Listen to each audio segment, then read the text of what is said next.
Ladies and gentlemen, here are four of the nicest youngsters we've ever had on our stage.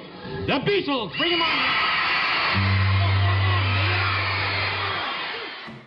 Hi there, this is Pete Howard, Director of Concert Posters for Heritage Auctions. And what can you say about the Fab Four, right? The Beatles, the gold standard, 1966, the last year they toured.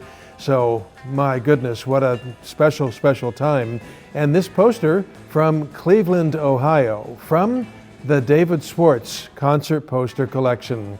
I used to have this in my collection for years and years. I just love this poster. Quite rare, very, very unusual for it to come up for offer, but it certainly is. You know, the Beatles, that's because the Beatles always sold out, let's face it, until 1966. So there's virtually no posters from 64 or 65. But you get to 1966, there's 5 or 6 legitimate posters, including, of course, Candlestick Park. But this one is very scarce. Sunday, August 14th of 66, as a live act, they had 2 weeks to live, and then it was all over.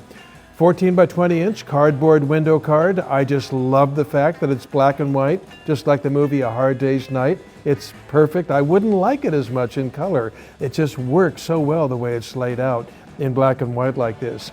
And at the top, look at those 6 killer words. Beatles Concert ticks on sale here. Just fabulous wording on this. But you know something? You know what that means? That means this was not posted around town. You know, on telephone poles and here, there, and everywhere. Tickets on sale here. That means, I mean, how many could they have made? That means, what's that, record stores, musical instrument stores, drug stores, I guess department stores. That's about, you know, that's the extent of where tickets were sold in the mid-1960s. So that makes it a real limited thing right there. And I just love the way, you know, I guess John's my favorite Beatle, love them all, the way live in person seems to be centered directly under John's face. That's a special thing I've always loved about this poster. Well, and then you have the opening acts like The Circle. Did you know that John Lennon is the one who suggested their weird spelling? Because Brian Epstein managed The Circle, and John said, yeah, spell your name differently like we did. It gets you attention. So they spelled their name oddly, The Circle, and the poster took the liberty of spelling it even differently and oddly and incorrectly, but still, you know, Red Rubber Ball was a big hit for them, and you know, they're fun as an opening act, absolutely, you know. Then you've got the Ronettes on there without Ronnie Spector. I don't think Phil Spector was letting her hit the road and all the shenanigans that went on the road.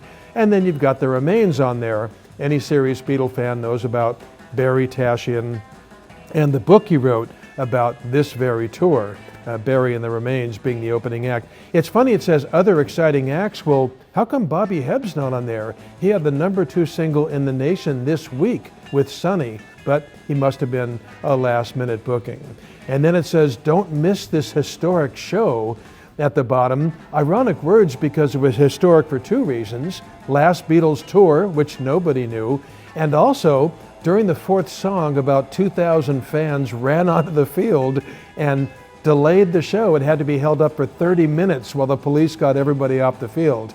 And what's funny is the same thing had happened in Cleveland in 1964 as well. Wow, okay. So, and then at the very bottom, I love the local touch with a printer. It says Johnston, Cleveland. That's really a cool touch. So, from the David Schwartz Concert Poster Collection, Friday, April 10th, it starts at 12 noon Central Time.